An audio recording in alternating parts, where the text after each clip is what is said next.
दोस्तों, आप सभी का स्वागत है mind upgrade study YouTube channel में। आज हम एनिमल हस्बेंड्री के बारे में पढ़ेंगे। इससे पहले इसकी 3 क्लास आ चुकी है, ये इसका चौथा भाग है।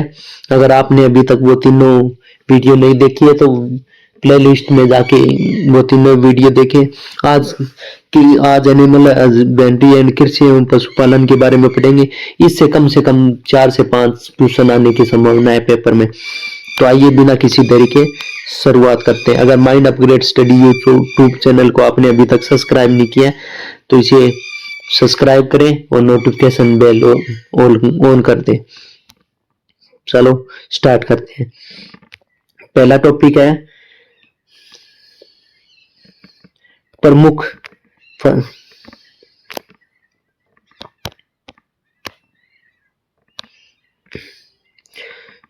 फसलें और उनकी उन्नत किस्में। तो यहाँ पहली है गेहूं। गेहूं की उन्नत किस्में कौन सी है? सोनालिका गेहूं की किस्म है, गिरिजा गेहूं की किस्म है, शैलजा गेहूं की किस्म है, प्रताप, अर्जुन, मुक्ता भी गेहूं की किस्म है, सुजाता, जनक शेरा। ये जनक शेरा इकट्ठा है तो ये गेहूं की किस्म है। जयसान गेहूं की किस्म है। यूपी 378 गेहूं की किस्म है। यूपी 362 गेहूं की किस्म है। अमृता गेहूं की किस्म है। स्वर्णा गेहूं की किस्म है। नर्मदा गेहूं की किस्म है। रतन गेहूं की किस्म है और मेघदूत गेहूं की किस्म है। अब पेपर में ये पूछा जा सकता है कि निम्नलिखित में से कौन सी गेहूं की किस्म है, तो 3 इनमें से कोई ऑप्शन दे देगा और एक कोई अलग दे देगा। ये पूछ लेंगे कौन सी गेहूं की किस्म नहीं है, तो ये आपको ध्यान रखनी है कि ये गेहूं की किस्म है। नेक्स्ट पे चलते हैं। धान, इनमें धान की किस्म कौन सी है वो बतानी है।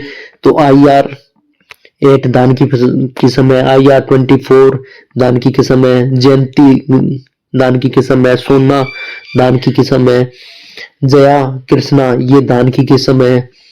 विजया धान की किस्म है। पद्मा धान की किस्म है। सरस्वती धान की किस्म है। साकेत 3, साकेत 4, जगन्नाथ ये भी धान की किस्म है। जागृति, बाला, यामिनी, गंगा और सिंधु और पंत धान ये सभी धान की किस्म है। इन सभी को याद रखना क्योंकि पेपर में कई बार पूछा जाता है कि इनमें से कौन सी किस्म धान की है। तो नेक्स्ट पे चलते हैं। आलू। अब आलू जैसे कुफरी हो गया, कुफरी अलंकार, कुफरी चमत्कार और कुफरी बहार। इसके बाद में चना कुफरी, कुफरी सिंदूरी, कुफरी ज्योति, सूर्या, पुष्कर और मुखराज ये आलू की किस्म है। जहां पे कुफरी वर्ड आ जाए तो समझ लेना कि वो आलू की किस्म है। तो ये मोटा मोटा आपको याद रखना है कि कौन सी मतलब किसकी किस्म है। ये कई बार एग्जाम में पूछा जाता है। नेक्स्ट क्वेश्चन है। अब सरसों की किस्म बतानी है तो वरुणा, दुर्गामणि, संगम, सुफना, क्रांति और माया ये सरसों की किस्म है। कई बार ये पूछा जाता है दुर्गामणि और माया ये किसकी किस्म है, तो ये सरसों की किस्म है। नेक्स्ट पे चलते हैं। अरहर की प्रभात, शारदा और मुक्ता ये अरहर की किस्म है। नेक्स्ट है गन्ना। VO 43, VO 47 और VO 49 गन्ने की किस्म हो। जहां VO लग जाता है ये समझ लेना कि वो गन्ने की किस्म है। नेक्स्ट पे चलते हैं। कपास। इसमें कपास की किस्म बतानी है तो श्यामली, सोहिल, बीकानेरी और अंजलि ये सोहिल है। ये गलती से मतलब टाइपिंग मिस्टेक है, ये सोहिल है। ये श्यामती, बीकानेरी और अंजलि ये कपास की प्रमुख किस्म है। नेक्स्ट पे चलते हैं। अब बताएं अगर सोयाबीन की प्रमुख किस्म पूछ ले तो क्लार्क 63 और अंकुर ये सोयाबीन की प्रमुख किस्म है। नेक्स्ट है बैंगन। जहां बैंगन की बात आ जाए कि बैंगन की प्रमुख किस्में कौन सी है तो पंच सम्राट हो गया, ग्रीन लॉन्ग हो गया, कन्हैया हो गया, श्यामल हो गया, अनामिका हो गया, कल्पतरु हो गया और अर्का नवनीत ये बैंगन की प्रमुख किस्म है। नेक्स्ट आम की अगर पूछ ले तो आम्रपाली, मलिका और अल्फांसो ये आम की प्रमुख किस्म है। तो अम्रपाली, मलिका और अल्फांसो, ये याद रखना है कि ये आम की प्रमुख। नेक्स्ट है टमाटर। अगर टमाटर की पूछ ले कि प्रमुख किस्म कौन सी है, तो कल्याण हो गया, पूसा रूबी हो गया, अंगूरतला हो गया और पंथटी, ये टमाटर की प्रमुख किस्म है। नेक्स्ट है अनार। तो अनार की अगर आपको पूछ ले तो गणेश है जो अनार की प्रमुख किस्म है। नेक्स्ट है पशुओं की प्रमुख नस्लें। इनसे क्वेश्चन पूछा जाता है क्योंकि इनसे बहुत बार एग्जाम में क्वेश्चन पूछा गया है कि भैंस की और गाय की कौन सी प्रमुख नस्ल है। तो अगर हम भैंस की बात करें तो मुर्रा भैंस की नस्ल है, सुरती, जाफराबादी, नागपुरी, बदावरी, बन्नी कोकरेच और चिल्लारी, ये बिल्लारी है, ये चिल्लारी नहीं बिल्लारी, ये भैंस की प्रमुख नस्लें हैं। तो ये आपको याद रखनी है। ये पूछ लेता है कि इनमें से कौन सी भैंस की नस्ल है, तो मुर्रा, सुरती, जाफराबादी, नागपुरी, महसाणा, बदावरी, बन्नी कोकरेच और बिल्लारी, ये भैंस की प्रमुख नस्ल है। नेक्स्ट गाय की। तो इसमें गाय की प्रमुख नस्ल बताना है आपको। तो गाय की जो प्रमुख नस्ल है वो है राठी, साहिवाल, जर्सी, लाल सिंधी, हरियाणा, अमृत महल, कृष्णा वैली, गिर, कोकरेच, होल्स्टीन, फ्रीजियन, ब्राउन स्विस और देवनी, ये गाय की प्रमुख नस्ल है। तो ये याद रखना है, भैंस और गाय की खास तौर पे याद रखना कि भैंस की कौन सी नस्ल है और गाय की कौन सी नस्ल है, क्योंकि इसमें से एग्जाम में से क्वेश्चन पूछा जाता है। नेक्स्ट पे चलते हैं। बेड की नस्ल हिसारडेल बेड की नस्ल है, कैमरून, मरीनो के बाद बागड़ी, सोनाड़ी, नेल्लोरी, हसाली, पुंगल, चोकला, मालपुरी और गद्दी, ये बेड की प्रमुख नस्ल है। तो इनमें ये याद रखना है कि थोड़ा बहुत दिमाग में बिठा लो कि इनमें से कौन सी भैंस की नस्ल है और कौन सी गाय की है, कौन सी बेड की है। नेक्स्ट है बकरी की नस्ल बतानी है कि आपको कौन सी है बकरी की नस्ल।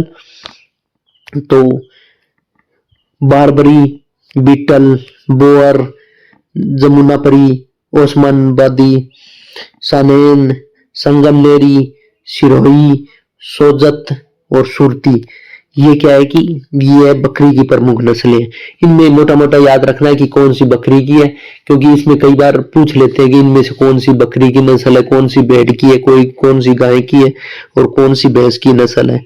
चलो नेक्स्ट पे चलते हैं। नेक्स्ट है कि पशु और उनकी गर्भावधि कितनी होती है।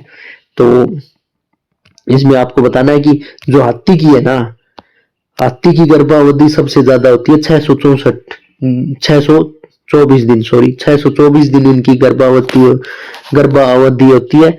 जिराफ की होती है 400 से 480 दिन। नेक्स्ट पे चलते हैं। ऊंट की होती है 400 दिन गर्भावधि। गधे की होती है 365, यानी कि 1 साल पूरा गधे की गर्भावधि होती है। नेक्स्ट है भैंस की गर्भावधि होती है 310 दिन और गाय की पूछे, गाय की होती है 280 से 285 दिन। जो भैंस की गर्भावधि होती है वो 11 महीने की होती है और जो गाय की गर्भावधि होती है वो 10 महीने की होती है। तो बंदर की गर्भावधि होती है 150 से 170 दिन। नेक्स्ट है बाघ की गर्भावधि होती है 155 दिन और भेड़ और बकरी की गर्भावधि होती है 151 दिन, यानी कि 5 महीने। और बाघ की भी लगभग 5 महीने होती है, इसकी 5.5 महीने होती है बंदर की। तो नेक्स्ट पे चलते हैं। सुअर की गर्भावधि होती है 114 दिन और कुत्ता और अगर बिल्ली की पूछे तो 63 दिन, मतलब ऑलमोस्ट 2 महीने। नेक्स्ट पे चलते हैं। सियार की गर्भावधि 60 दिन होती है, लोमड़ी की गर्भावधि 51 दिन होती है और कंगारू की गर्भावधि 40 दिन होती है। नेक्स्ट है खरगोश की गर्भावधि 23 से 30 दिन, लगभग 1 महीने के करीब होते हैं और चूहे की गर्भावधि 21 दिन होती है। ये आपको याद रखना है। मोस्ट इंपोर्टेंट तो यही है कि सबसे ज्यादा तो गर्भावधि होती है हाथी की 624 दिन याद रखना है। उसके बाद आपको याद रखना है कि ऊंट की कितने दिन होती है, 400 दिन, भैंस की 310 दिन और जो गाय है उसकी 380 से 385 दिन गर्भावधि होती है। नेक्स्ट क्वेश्चन पे चलते हैं। नेक्स्ट क्वेश्चन है पशु व पक्षी दे रखे हैं और उनकी औसत आयु बता रखी है कि कितनी है। तो जो गाय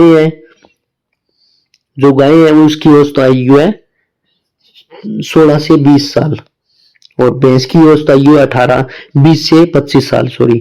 जो भेड़ और बकरी की औसत आयु है वो 18 साल है। नेक्स्ट पे चलते हैं।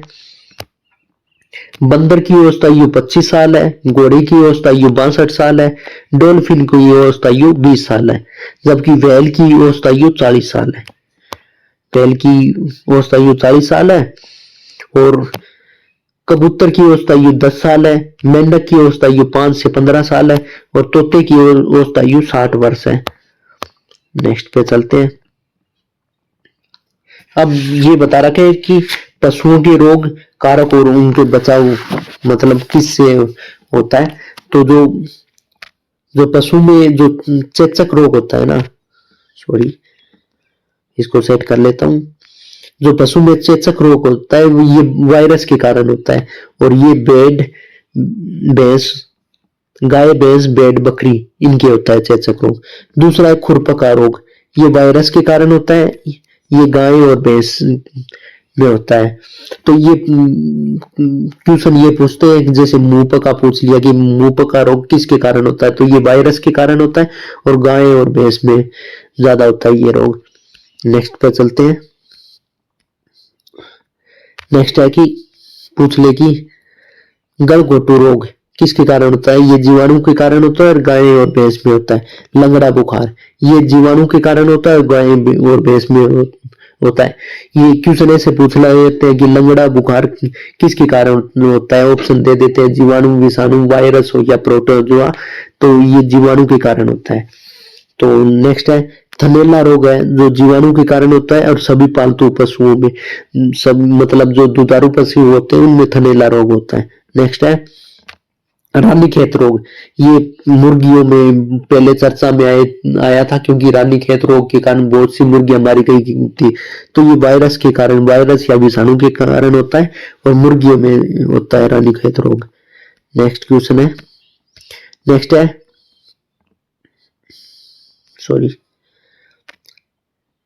नेक्स्ट है पोंकनी रोग। पोंकनी रोग वायरस के कारण होता है और गाय भैंस भेड़ और सुअर में होता है। नेक्स्ट है निमोनिया रोग, ये जीवाणु के कारण होता है, गाय भैंस भेड़ और बकरी में होता है। नेक्स्ट है पंख व पूंछ सड़न रोग, ये जीवाणु के कारण होता है और मछली में होता है ये रोग पूंछ सड़न रोग। नेक्स्ट पे चलते हैं। नेक्स्ट है गिल्टी रोग, जो गिल्टी रोग है ये जीवाणु के कारण होता है, गाय भैंस भेड़ बकरी व घोड़े के कारण में होता है ये। और नेक्स्ट है चिंचड़ी बुखार, ये इंपॉर्टेंट है, ये कई बार पूछ लेता है कि जो पशुओं में चिंचड़ी बुखार होता है ये किसके कारण होता है, तो ये प्रोटोजोआ के कारण होता है और ये गाय भैंस भेड़ व बकरी में होता है। इसमें चिंचड़ी बुखार प्रोटोजोआ के कारण और गाय भैंस भेड़ व बकरी इनमें होता है, तो ये याद रखना आपको। नेक्स्ट पे चलते हैं।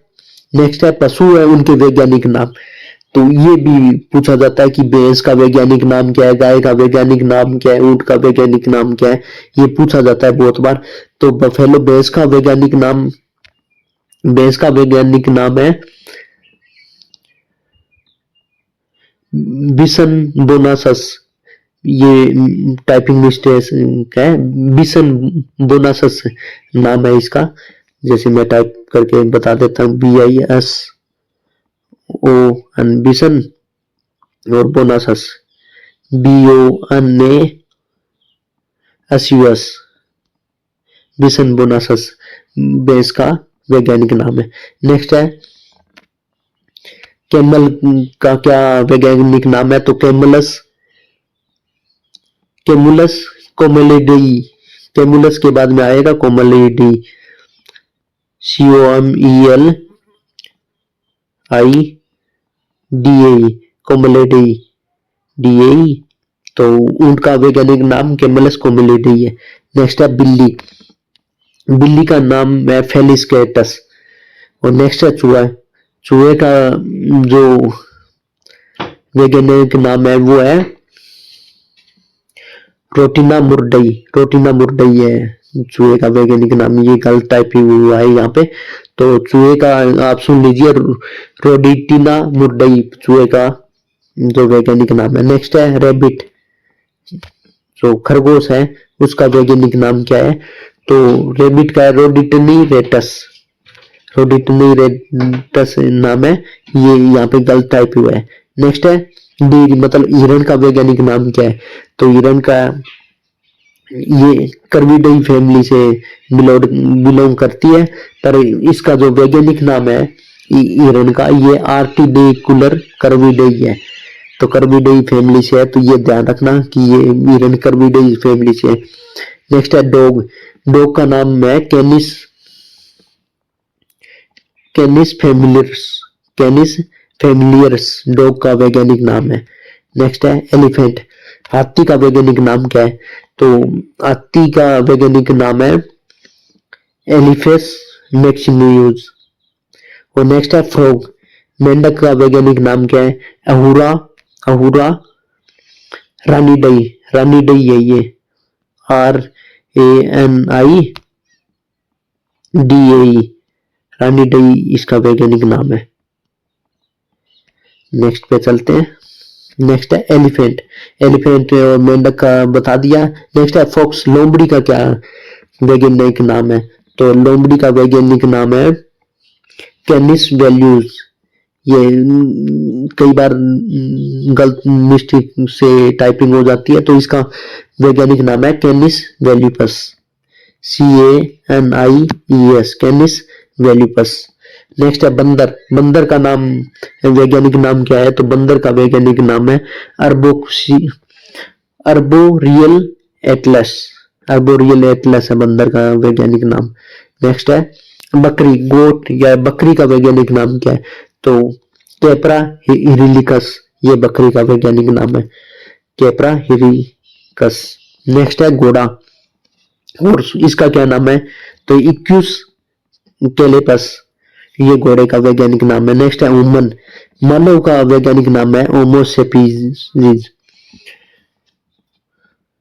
होमोस्पेनिस। नेक्स्ट है गाय, आपको मेन तो जो भैंस और गाय का वैज्ञानिक नाम याद करना है, या गेहूं का नाम याद करना है।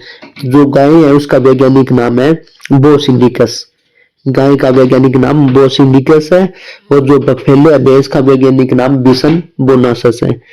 और नेक्स्ट है गेहूं या व्हीट का नाम है टिटिकम एस्टिवियम, ये गेहूं का वैज्ञानिक नाम है। ये आपको याद करना है, अगर आप क्लास को एक दो बार अगर देखोगे तो याद हो जाएगा, या आप साथ के साथ इसके नोट्स बना सकते हो, जिससे आपको याद करने में आसानी रहेगी। नेक्स्ट है पशु है उनके परिवार, अब पूछ लेता है कि रेट या माउस किस परिवार से या किस फैमिली से बिलोंग करते हैं, तो इनकी फैमिली भी पूछी जाती है, जैसे गाय और भैंस की मोस्टली पूछी जाती है। तो जो पहला मुर्डई फैमिली, मुर्डई फैमिली में क्या कौन कौन होता है? रेट और माउस, ये मुर्डई फैमिली में आते हैं। नेक्स्ट है कर्विडई फैमिली, जो कर्विडई फैमिली है इसमें कौन कौन से आते हैं? जो कर्विडई फैमिली, इसमें बारहसिंगा, श्रिम्प और डियर, बारहसिंगा, श्रिम्प और डियर मतलब हिरन, ये कर्विडई फैमिली में आते हैं। नेक्स्ट है इक्विडई फैमिली, इक्विडई फैमिली में कौन कौन आता है? तो जो घोड़ा हो गया, हॉर्स और गधा इक्विडई फैमिली में आते हैं ये दोनों, तो घोड़ा और गधा इक्विडई फैमिली में आते हैं। नेक्स्ट है लियोप्राइड फैमिली, लियोप्राइड फैमिली में कौन कौन आते हैं? तो रैबिट खरगोश या हारे मतलब सशक, हारे कहते हैं इसको इंग्लिश में, तो ये लेप्रोडई फैमिली में आते हैं। नेक्स्ट है कैमिलिडई फैमिली में, तो जो ऊंट का वैज्ञानिक नाम था, जैसे कि अगर आपसे अगर इसका वैज्ञानिक नाम में क्या आता है कि कैमलस कोमिलिडई फैमिली, कोमिलिडई, कैमलस कोमिलिडई आता है ऊंट का वैज्ञानिक नाम। तो ये कैमिलिडई फैमिली है, ये ऊंट और जो लम्मा है ये कैमिलिडई फैमिली में से बिलोंग करते हैं। जो ऊंट और लम्मा के आरबीसी में केंद्रक नहीं पाया जाता, दो ही जीव है ऊंट और लम्मा जिनके आरबीसी में केंद्रक नहीं पाया जाता, और ये कैमिलिडई फैमिली से बिलोंग करते हैं। नेक्स्ट है फेलिडई फैमिली, कि फेलिडाई फैमिली में कौन कौन बिलोंग करता है, तो बिल्ली, बाघ, शेर, जगुआर, तेंदुआ, प्यूमा, लियोपर्ड हो गया जिसे हम कहते हैं प्यूमा। ये इसके बाद में चीता, चीता आ गया, यूरेशियन लिंक्स आ गया और जंगली बिल्ली है, ये फेलिडाई फैमिली से बिलोंग करते हैं। नेक्स्ट क्वेश्चन है, और कैनिडाई फैमिली अगर पूछ ले तो जो कुत्ता डॉग है, जंगली जो अफ्रीकी जंगली कुत्ता हो गया, कोयट हो गया, सुनहरा सियार हो गया, भेड़िया हो गया, लाल लोमड़ी है, ये कैनिडाई फैमिली से बिलोंग करता है। और नेक्स्ट है एल्फिडाई फैमिली, ये हाथी और अफ्रीकन हाथी एल्फिडाई फैमिली से बिलोंग करते हैं। नेक्स्ट है सर्कोपिटेडियाई फैमिली, तो इसमें बंदर, लंगूर, रिसस, मकाक और बेबून ये इस फैमिली से बिलोंग करते हैं। तो नेक्स्ट है, ये इंपॉर्टेंट है, इसको याद रखना कि बोविडाई फैमिली है ना, उससे कौन कौन बिलोंग करता है। तो बोविडाई से गाय, भैंस, बैल, पालतू भेड़, सौला, एशियन यूनिकॉर्न, बकरी, याक और नीलगाय ये बोविडाई फैमिली से बिलोंग करते हैं। ये क्वेश्चन पूछा जाता है कि गाय और भैंस किस फैमिली से बिलोंग करते हैं, तो ये बोविडाई फैमिली से बिलोंग करते हैं। नेक्स्ट है जो होमिनिडाई फैमिली है, इससे कौन बिलोंग करता है, तो होमिनिडाई फैमिली से चिंपैंजी हो गया, और गुटान हो गया, गोरिल्ला हो गया और बोनोबो हो गया ना, ये होमिनिडाई फैमिली से बिलोंग करते हैं। नेक्स्ट है या उर्सिडाई, जो उर्सिडाई फैमिली है ये किन किन की है, इसमें कौन कौन आता है, तो विशाल पांडा, भूरा पांडा, ये दो जो जायंट पांडा और ब्राउन पांडा ये उर्सिडाई फैमिली से बिलोंग करते हैं। नेक्स्ट है, अब इसमें याद रखना है कि प्रमुख फसल है उनके वैज्ञानिक नाम क्या क्या है। तो प्रमुख फसल के जैसे धान हो गया, जिसे हम चावल भी कहते हैं, तो इसका वैज्ञानिक नाम है ओरिजा सेटावा। और ये अगर इसका कुल पूछ ले तो ग्रेमिनी कुल से, ये ग्रेमिनी कुल से। तो चावल का वैज्ञानिक नाम ओरिजा सेटावा और ये ग्रेमिनी कुल से, और ग्रेमिनी कुल से ही गेहूं है। मेन तो आपका चावल और गेहूं का नाम याद करना कि वैज्ञानिक नाम क्या है। तो गेहूं का वैज्ञानिक का नाम है टिटिकम एस्टिबम, टिटिकम एस्टिबम और ग्रेमिनी कुल है इसका। नेक्स्ट है बाजरे का वैज्ञानिक नाम है पेनिसिटम गुलकम, और ज्वार का वैज्ञानिक नाम है सोरगम बाइकलर। नेक्स्ट है मक्का का वैज्ञानिक नाम है जियामेज, और जौ का वैज्ञानिक नाम है होर्डिम बल्गेयर, और चना जो देसी चना होता है उसका वैज्ञानिक नाम है साइसर एरिटिनम। नेक्स्ट है जो चना देसी चना का तो साइसर एरिटम, जो काबुली चना है उसका नाम है साइसर काबुलीजियम, और जो सोयाबीन है इसका नाम होता है ग्लाइसिम मैक्स। ये आपको याद करने पड़ेंगे, ये लगते तो मुश्किल है पर इनमें से कई बार पेपर में से क्वेश्चन आ जाता है। तो मेन तो चावल और गेहूं का आपको याद करना ही पड़ेगा। चावल का वैज्ञानिक नाम है ओरिजा सेटाइवा और गेहूं का टिट्रिकम एस्ट्रिबम, ये दोनों ग्रेमिनी कुल से है। मूंगफली का अगर पूछे कि वैज्ञानिक नाम क्या है तो एरिकिस हाइपोजिया, और गन्ने का पूछे तो सेक्रम ऑफिसिनियरम है। नेक्स्ट है जवार का वैज्ञानिक नाम अगर पूछे तो साइमोपिसिस टेट्रागोनालोवा है, और कपास का अगर पूछे तो गोसिपियम स्पीसीज, ये कपास का वैज्ञानिक नाम है। नेक्स्ट है अगर सरसों का पूछे कि वैज्ञानिक नाम क्या है तो बोसरिका कैंप्रिस्टिक सरसों का वैज्ञानिक नाम है। अब इसके बाद है कि स्रोत और उनमें पाए जाने वाले अम्ल, दूध और दही में कौन सा अम्ल होता है, ये भी क्वेश्चन पूछा जाता है कि दूध और दही में कौन सा अम्ल होता है, तो लैक्टिक अम्ल होता है दूध और दही में। नेक्स्ट पूछा जाता है कि मक्खन में कौन सा अम्ल होता है, तो ब्यूटेरिक अम्ल होता है मक्खन में, और सेब में मैलिक अम्ल होता है, इमली और अंगूर में टार्ट्रिक अम्ल होता है। जो दूध और दही में पूछा जाता है कि कौन सा अम्ल होता है, लैक्टिक अम्ल, और इमली और अंगूर में टार्ट्रिक अम्ल होता है, ये पूछा जाता है। सेब में मैलिक अम्ल होता है। नेक्स्ट क्वेश्चन है नेक्स्ट है संतरा, नींबू और मौसमी में सीट्रिक अम्ल होता है। जो खट्टे फल होते हैं उनमें सीट्रिक अम्ल होता है। और टमाटर में ऑक्जेलिक अम्ल होता है। ये भी क्वेश्चन पूछा जाता है कि खट्टे फल में कौन सा अम्ल होता है, तो सीट्रिक अम्ल होता है, टमाटर में ऑक्जेलिक अम्ल होता है। और अग्नाशय जो अमाशय रस या अग्नाशय रस में हाइड्रोक्लोरिक अम्ल होता है, ये याद रखना। नेक्स्ट है, अगर आपको चाय में पूछ ले कि कौन सा अम्ल होता है, तो चाय में टैनिक अम्ल होता है। जो लाल चिंटी, बिच्छू और मधुमक्खी में फार्मिक अम्ल होता है। नेक्स्ट है, घास के पत्तों में पूछ ले तो बेंजोइक अम्ल होता है। जो फलों के रस और सिरका में अगर पूछ ले तो एसिटिक अम्ल होता है। सोडा वाटर में कार्बनिक अम्ल होता है। और अगर वसा में पूछ ले, वसा में कौन सा अम्ल होता है, तो ओलिक अम्ल होता है। गेहूं में ग्लूटेनिक अम्ल होता है। ये याद करने योग्य है, ये आ सकता है आने वाले एग्जाम में, ये कि गेहूं में कौन सा अम्ल होता है। गेहूं में ग्लूटेनिक अम्ल होता है। गन्ने में ग्लाइकोन अम्ल होता है। और मूत्र में यूरिक अम्ल होता है, जिसे हम पेशाब कहते हैं, पेशाब में यूरिक अम्ल होता है। और विटामिन अगर सी में पूछे कौन सा अम्ल होता है, तो एस्कोर्बिक अम्ल होता है। और डीएनए और आरएनए में फास्फोरिक अम्ल होता है। ये इंपॉर्टेंट है, यहाँ से एक क्वेश्चन पूछा जाता है। इस जो ये वीडियो, इसमें कम से कम 4-5 क्वेश्चन पूछे जाएंगे। इस वीडियो को पूरा देखना, क्योंकि अगर ये वीडियो देखोगे तो आने वाले एग्जाम में कम से कम 4 से 5 क्वेश्चन यहाँ से देखने को आपको जरूर मिलेंगे। ये वनस्पति, ये है कि वनस्पति विज्ञान और उनकी विभिन्न शाखाएं। तो वृक्ष व झाड़ियों के अध्ययन को हम क्या कहते हैं, तो इसको डेंड्रोलॉजी कहा जाता है। वृक्ष व झाड़ियों के अध्ययन को डेंड्रोलॉजी कहा जाता है। अगर आपसे पूछ ले कि पुष्पों के अध्ययन को क्या कहा जाता है, तो एंथ्रोलॉजी कहा जाता है पुष्पों के अध्ययन को। नेक्स्ट है, झीलों व अलवणीय जलीय पादपों के का अध्ययन को क्या कहते हैं, तो जो झील है और अलवणीय जलीय पादप है उनको अध्ययन को लिम्नोलॉजी कहा जाता है। और अगर कवक या फफूंद के अध्ययन को पूछे तो ये माइकोलॉजी कहा जाता है। कवक या फफूंद के अध्ययन को माइकोलॉजी कहा जाता है। और अगर फलों के अध्ययन को पूछ ले तो पोमोलॉजी कहा जाता है फलों के अध्ययन को। और पादप वर्गीकरण के अध्ययन को टेक्सोनोमी कहा जाता है। पादप वर्गीकरण के अध्ययन को टेक्सोनोमी कहा जाता है। ये आने वाले एग्जाम में बहुत मतलब पूछे जाएंगे ये क्वेश्चन। शैवालों के अध्ययन को क्या कहा जाता है, तो फाइकोलॉजी कहा जाता है शैवालों के अध्ययन को।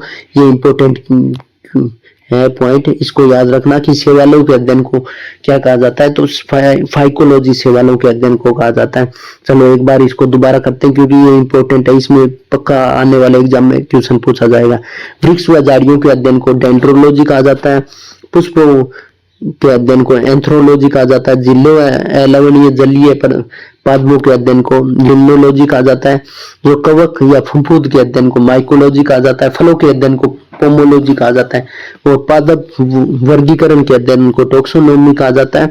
और शैवालों के अध्ययन को फाइकोलॉजी कहा जाता है। नेक्स्ट है मापन यंत्र की सूची।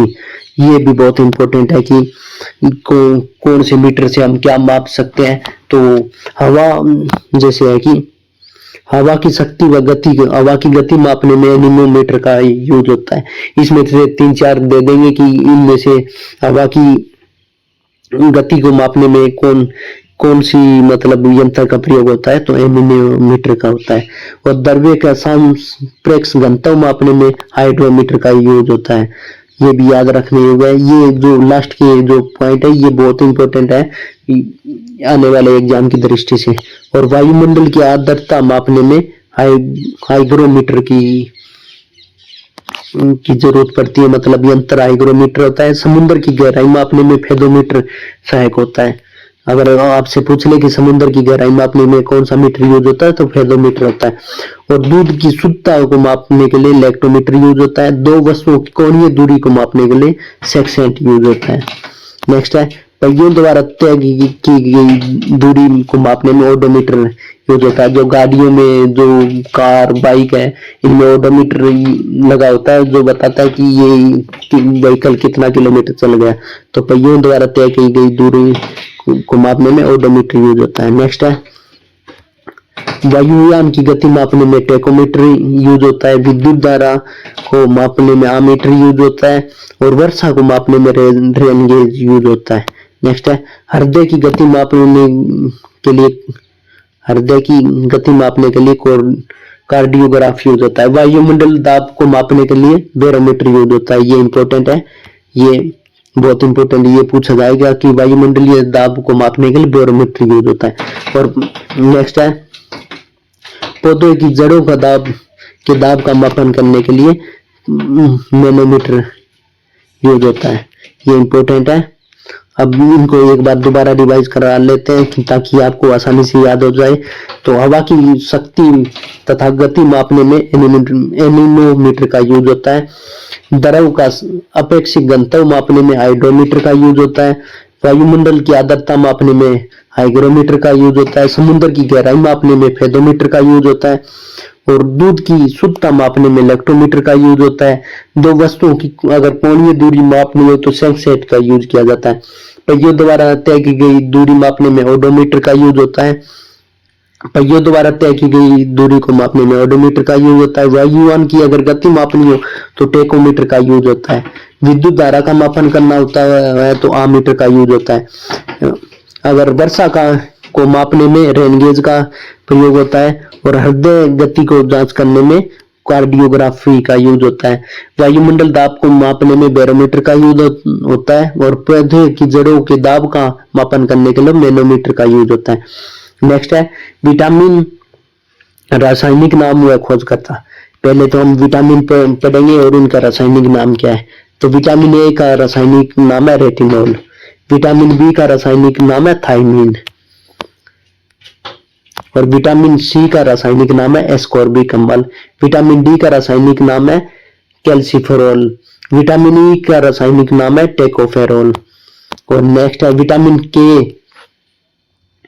का रासायनिक नाम है फाइलोकेविनोन। इनसे सीधा क्वेश्चन पूछ लेते हैं विटामिन ए का वैज्ञानिक नाम क्या है तो रेटिनोल। विटामिन बी का क्या है, सी का क्या है, ई का क्या है, डी का क्या है और के का क्या है।